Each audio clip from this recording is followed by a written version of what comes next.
So you know how I know it's a big week and that Pitt got a big win and that Pitt is in a strong position and kind of got a lot of momentum and things going well? I'll tell you how I know it already, because I've already updated the slideshow with some photos from the Florida State game and these little like headlines that we put up here too. I don't know if the print's too small and you can read them or not, but I've already got that all updated. Usually it would take till like midway through the week or like, at least Wednesday or so before I got that taken care of. But Pitt's in such a good position. They're rolling. They got tons of momentum. So we even got our things updated as we should, like every week, really. I mean, I should be staying on top of that. But who wants to look at photos of the West Virginia game all week, right? It's Monday after Pitt beat Florida State 34-31 in Tallahassee, a game where Pitt led by 10 with just a couple minutes to go, gave up a late touchdown and cut that one to a close win, a 3-point win. But a 3-point win when you were a 10.5-point underdog on the road, missing a whole bunch of guys, you take it. Whether it's 3 or 1 or 10, it doesn't matter. It's a good win. It's an impressive win. And fresh off a game where we were talking about it was the most complete, dominating game in the Narduzzi era, we got one of the most, I don't want to say inspiring games, one of the more impressive games we've seen from this team under Pat Narduzzi. And now the Panthers have won 2 in a row. They're 4-2 overall. They're 2-1 in the ACC. And they've got a schedule coming up that looks like it has some opportunities for wins. And maybe this momentum they've built so far can carry over into these next few games and really set Pitt up for,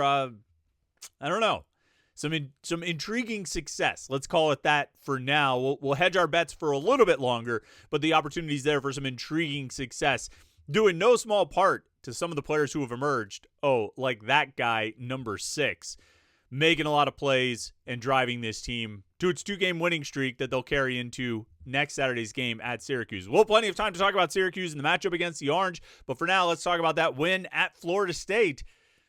It's the Monday Thoughts on Saturday's game edition of the Morning Pitt here on a Monday, youtube.com/Panther-Lair.com.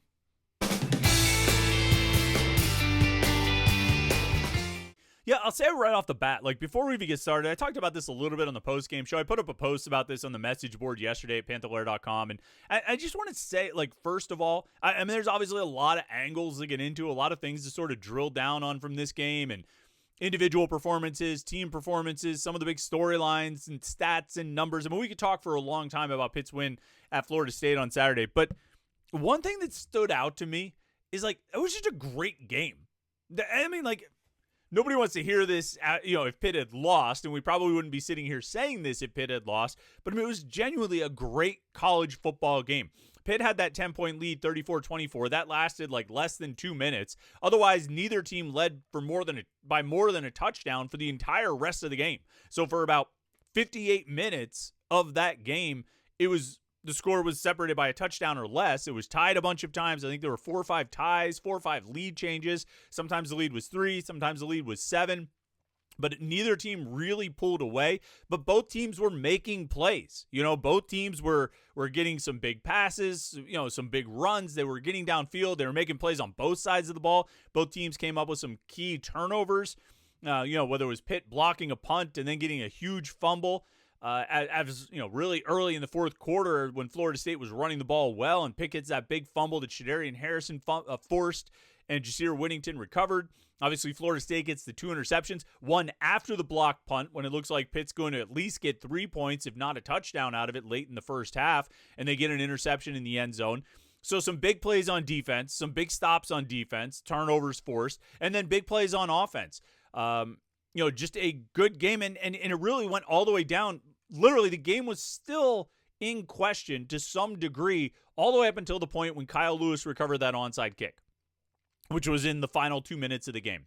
And I think that's what makes a good game, is when both teams are making plays.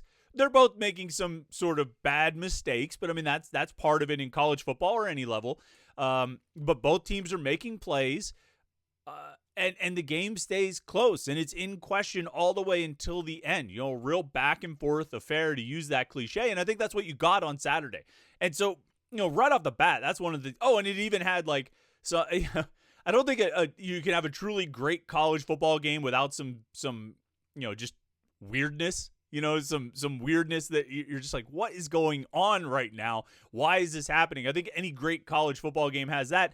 And you got that on Saturday at the end of the first half with, when Pitt could have just taken a knee and ended the half, and instead they end up running 3 plays in like 6 seconds because they keep getting penalties, one of which carries over to the second half, and they have to kick off 15 yards back due to unnecessary roughness or whatever it was. So you even had that. You had all the elements of a great college football game. And, of course, we can all look back on it fondly and positively and smile about it because Pitt came out with the win 34-31. A big win for the Panthers. I think a huge win for the Panthers. And I think there's so many reasons why it was a good win for the Panthers that, where do you even start? I mean, you could start with Mason Heinchel.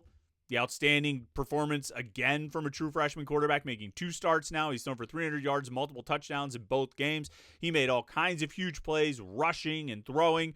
You could talk about the return of Desmond Reed and the impact he has on this offense. Lest any of us thought he was maybe not as important as he was, he showed it throughout this game with 200 yards of total offense. Somebody on the post-game show said that Reed had become a bit of an afterthought for Pitt fans. And I feel like that's a good way to put it. Juelz Goff and Ja'Kurian Turner, they looked okay. They looked like they could do the job. They did fine against Boston College. And there's Lyndon Cooper holding Ja'Kurian Turner like he's a child, which he's not the biggest guy, so I guess that's fitting. Those 2 backs did fine against Boston College. They looked talented, like they could carry the load. And so I think, saying that Desmond Reed became a bit of an afterthought is probably appropriate. Well, he showed in that game on Saturday why he is not an afterthought and should not be an afterthought and remains one of this team's best overall players and certainly one of its most important weapons on offense. So we could talk about that. We could talk about how Ja'Kurian Turner is also really, really good. We could talk about this offensive line playing every single snap. First time since week 2, they did not have a starting offensive lineman miss at least 1 snap due to injury. So you kept those guys on the field. We could talk about the receivers not being utilized much, but coming up in big moments when they need it. We could talk about a shovel pass to Jake Overman. I mean, it was that kind of game where you're going to hit on things like a shovel pass to the tight end. Jake Overman's out here acting like he's Scott Orndorff or something. And we could go over to the defense, which actually is where I would start. For all the praise and accolades we are going to heap, rightfully so, on Mason Heinchel and Desmond Reed and Ja'Kurian Turner, I think you have to give a huge shout-out to Pitt's defense.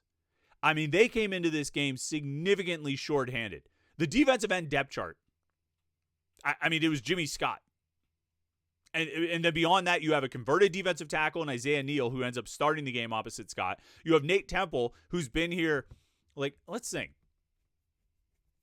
Mason Heinchel was in 7th grade, maybe 6th, when Nate Temple first got to Pitt. That's how long Nate Temple has been at Pitt. I think he's been at Pitt, his recruiting class signed, a couple weeks after the first ACC championship game that Pitt played in.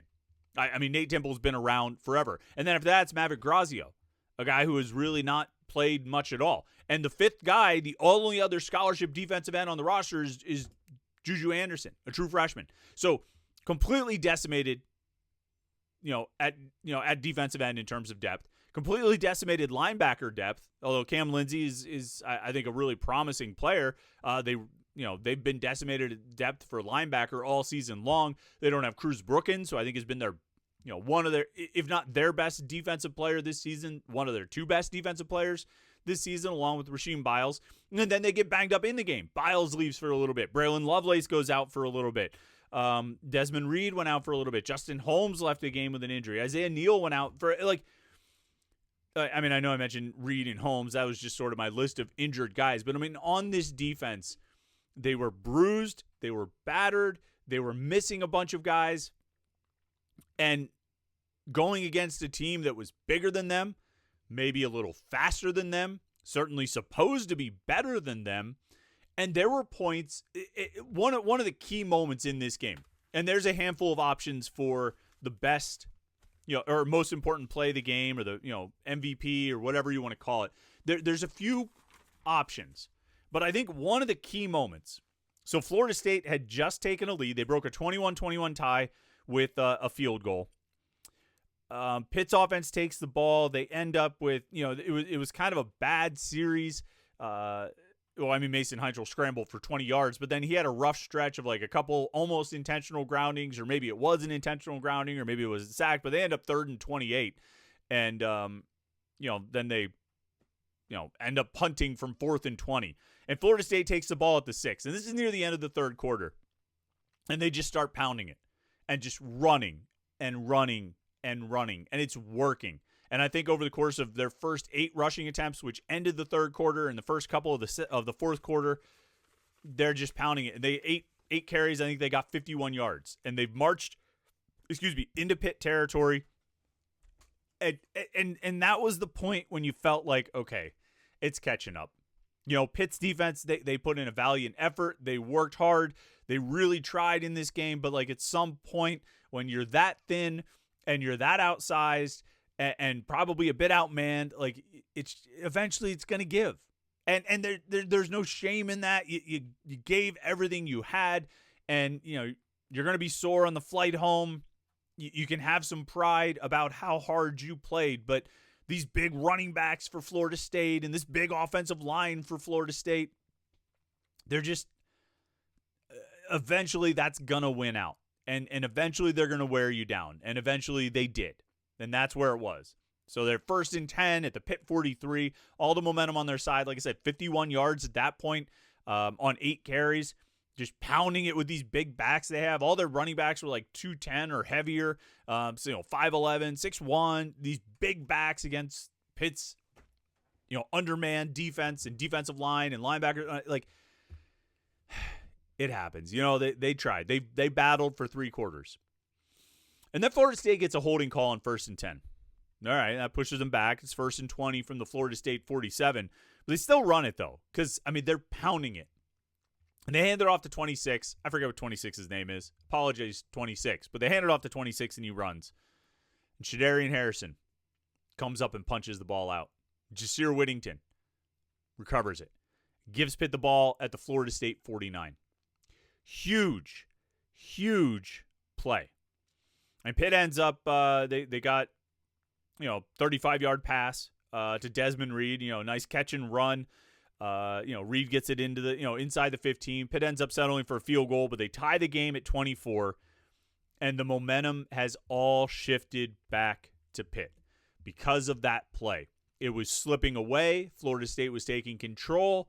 Shadarian Harrison punches the ball out. Jasir Whittington recovers it. That fumble, if it's not the play of the game, it's one of the top 2 plays of the game. Because the other play of the game also involved a fumble. Now, after Pitt got that field goal, they forced Florida State into a 3-and-out because Pitt's defense is back. They've got the momentum again.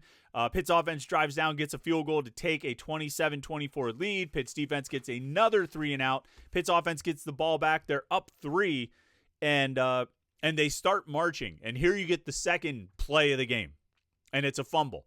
And it's on 2nd and 7. Mason Heinschel scrambles. He runs for 30 yards. Holy cow, they are putting this thing away.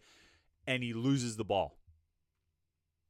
But Jakirian Turner, true freshman running back, comes up with it. Play the game.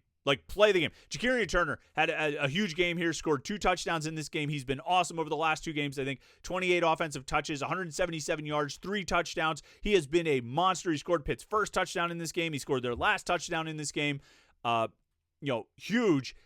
That might have been the biggest play he made to recover that fumble because Pitt was up by 3 points and it was still 4 minutes left to go in the game. Plenty of time. Florida State had all 3 timeouts. If they get the ball back there, they're taking over around their own 25 or so. But they've got 3 timeouts, 3 or 4 minutes, and they just need a field goal to tie it. But Jakirian Turner recovers it, and then it's all the Jakirian Turner show after that. He takes a pitch for 6 yards, takes a dump-off pass for 11, runs for 3, and then runs in for the game-sealing touchdown, a 4-yard run. There he is. Probably scoring that game-sealing touchdown right there, actually. Easier than it should have been. Touchdown. Pitt's offensive line blocked like crazy on that one, and Jakirian Turner goes in for the score to put Pitt up 34-24. So even when they give up the long touchdown pass to Florida State, Pitt's able to hold on 34-31 and close it out. And I know we just spent a lot of time talking about Not Mason Heinchel, not Desmond Reed, not Shakarian Turner, other than that little bit at the end there. But this was the kind of game that it was. They're like, yeah, you got an all-star performance from Mason Heinchel, and he's going to be the ACC Offensive Rookie of the Week again. He better be. You got an all-star performance from Desmond Reed, who should be the ACC Running Back of the Week because he had 200 yards of offense on 20 touches and scored 2 touchdowns. I mean, he was a game changer in this one. We should talk about Shakarian Turner. We should talk about all these things. But the defense, in that crucial sequence there where the game could have slipped away, they stepped up. And they made a play. And was it a lucky bounce later on the Mason Heinchel fumble for Shakarian Turner to get it? Yeah. But are you going to need lucky bounces every now and then? Are you going to need this, oblong-shaped ball with 2 points at the end to bounce your way every now and then? Yeah, eventually. Sometimes you are. Sometimes you're going to need that to win a game or secure a win. And Pitt got it right there. They made the play on defense, and they recovered the fumble on offense and secured the victory. And in between, Desmond Reed went off, Shakarian Turner went off, and Mason Heinchel looks like he is the real deal. Lest any of us had any doubts after the Boston College game, Mason Heinchel just walked into Florida State, walked into Doak Campbell Stadium. What was the announced attendance here? I will give you that in a second. 65,256 people. Most of which, I would say at least 65,000 of which were rooting against Mason Heinchel and trying to make life as difficult as possible. And he goes out and throws 21 of 29, 321, 2 touchdowns, and 2 interceptions. And the interceptions, I'm not going to say they weren't bad. They were. Any turnovers are bad. But the first one is basically an arm punt that pins Florida State inside the 20. And the second one, despite what TV might have tried to tell you, was probably not intended for Blue Hicks, who was covered in the end zone. It was probably intended for Kenny Johnson, who was breaking on his route and slipped and fell. And so the ball sails past the spot that Johnson was going to, but it would have been there if Johnson had kept his footing. And if he kept his footing, he probably would have caught it and fallen into the end zone for a touchdown. And so even Mason Heinchel's interceptions weren't all that bad. Now, that fumble would have been really bad, but Pitt got lucky and recovered that. And they held on. Mason Heinchel, I don't know what you can say. I mean, you can talk about the craftiness. I think, he finished officially had 60. He was like the second leading rusher in the game. Pitt's leading rusher, 64 yards on 16 attempts, but he had 5 sacks for 35 yards. So non-sack rushing, he had 11 rushing attempts for 99 yards. He had a 30-yard run. He had a 20-yard run. He converted third downs with his legs. He had a 16-yard run on 3rd and 6. He had I thought there was another one he converted. No, I guess not. But he had a 20-yard run. He had a 30-yard run. That first drive when they went for the 3/4 downs, it was funny because it was 3rd and 7, and Heinchel scrambled for 6 yards and set up 4th and 1. Well, you go for it in that situation.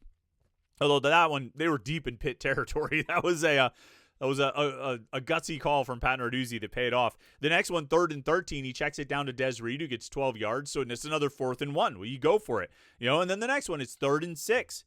He scrambles for 5 yards. It's 4th and 1. They go for it again. That one they got with the deuce span wildcat. Cade Bell pulling out all the tricks here. The deuce span wildcat, the shovel pass to Jake Overman. I think they tried to run like a double reverse thing, but that sort of blew up and didn't work. But I thought it was a pretty good game from Cade Bell overall, pretty good game from Randy Bates overall, and it was a great football game overall between these two teams. And Pitt came out on top, and I think convincingly so. Someone texted me, I think near the end, maybe at halftime or near the end of the first half, of like, man, I feel like Pitt's winning, but they're not. like they're losing 21-14, but it feels like they're winning because it feels like they've been the better team and played better. And I think that was truly the case. And in the fourth quarter, or the second half, they were able to show it and pull away. I mean, they scored on 4 out of 5 drives, only 2 touchdowns and 2 field goals, but 4 out of 5 drives in the second half, not counting the end of half drive. They had the one drive that ended in a punt, but otherwise 2 touchdowns, 2 field goals. Mason Heinchel was sharp throughout. I forget I have his second half numbers here. In the second half, Heinchel was 9 of 13 for 197 and a touchdown. Pretty impressive stuff there. And just overall, Pitt looked like a good football team. A football team, defensively was very resilient and battled through injuries and battled through lack of depth.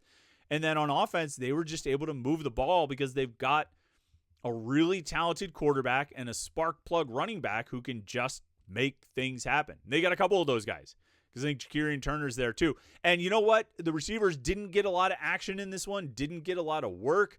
Raphael Williams ended up with 6 catches for 78 yards, but it felt pretty sporadic and spread out. Kenny Johnson had 1 catch for 42 yards. None of the other receivers had a catch.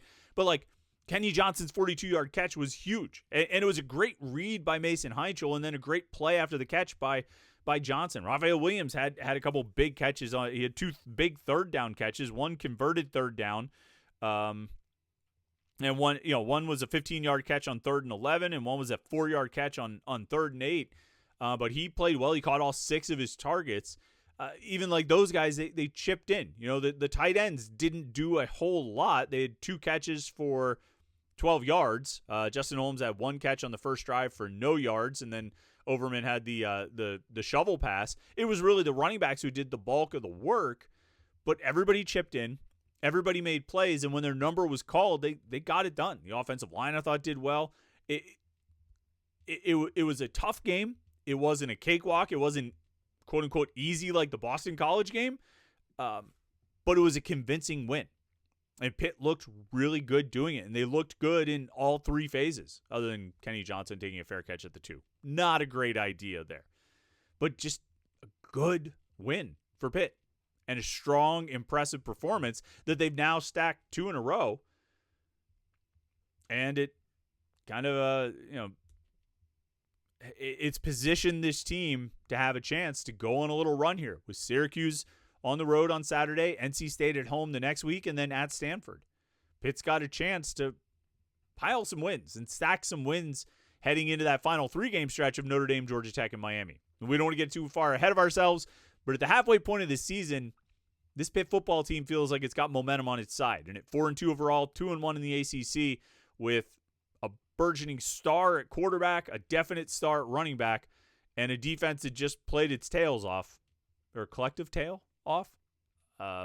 They've got a lot going for them. And so it should be a fun week, to talk about this team all week, and certainly we'll have a lot to talk about here on the Morning Pit. We'll break down the offense, the defense. Tomorrow we'll break down Pat Narduzzi's press conference because he'll do that today at noon. We'll have all the live coverage on Panther-Lair.com, and then we'll give you some of the things that stood out in his press conference. We'll do that tomorrow on the Morning Pit. We'll break down the offense later in the week, the defense later in the week, and then the mailbag on Friday. We'll have our live show on Wednesday night. Lots of Pitt talk all week right here on youtube.com/Panther-Lair.com, and tons of Pitt coverage, of course, on the website at Panther-Lair.com. So thanks for tuning in today. Hope you had a great weekend. I'm sure you did with that game on Saturday.